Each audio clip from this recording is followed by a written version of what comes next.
Alright guys, and we're back to talk about Newton's second law of motion. And that's going to be 8.PS2.4. Plane change an object's motion depends on the sum of the forces on the object and the mass of the object. Sounds crazy and complicated. It's literally a math formula. Let's go back to the PowerPoint. So Newton's second law of motion is basically just a math formula. It states that force is equal to mass times acceleration. That's it. It's that simple.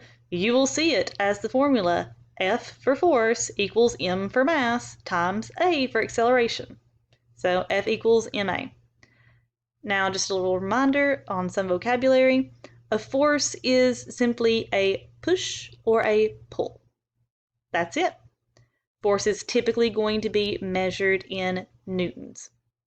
Mass is the amount of matter in an object. Keep in mind that if an object is slowing down, it is still accelerating. That's another one of those words in normal human speak we tend to misuse. So acceleration can also be occurring if an object is slowing down. Now this math formula is actually a 3-in-1 formula. Force equals mass times acceleration can be manipulated to give you the formula for mass, and it can be manipulated to give you the formula for acceleration. It just takes a little smidge of algebra to rearrange everything.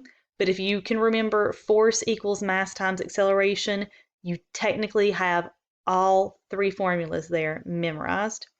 Because if you take it and divide both sides by acceleration, because what you do to one side, you must do to the other, acceleration cancels out over here, leaving you with just mass. So that means mass equals force times acceleration. If you take your base formula of force equals mass times acceleration and then divide it by mass, same thing or similar thing happens.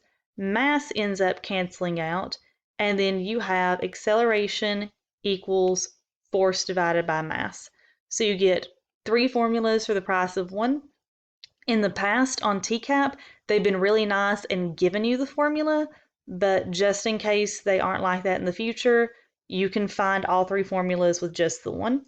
Most of the time, these questions are plug-and-play type questions. It gives you some type of word problem or picture. You find the information you need, you plug in two of those three things, and you solve for the one that you don't have. It's that simple.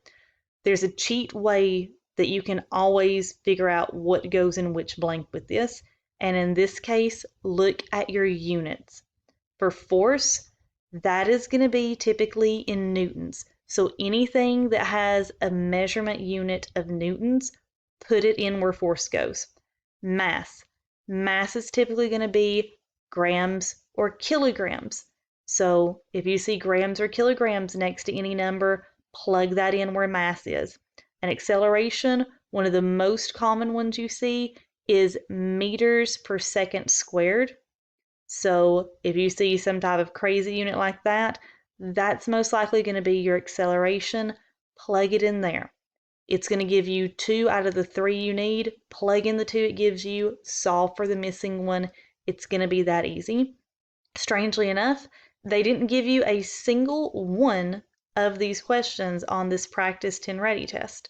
So be on the lookout for those in the future, but luckily you don't have any practice problems you have to go over. These are a couple other forces they may throw at you that may just not automatically click in your mind that are forces.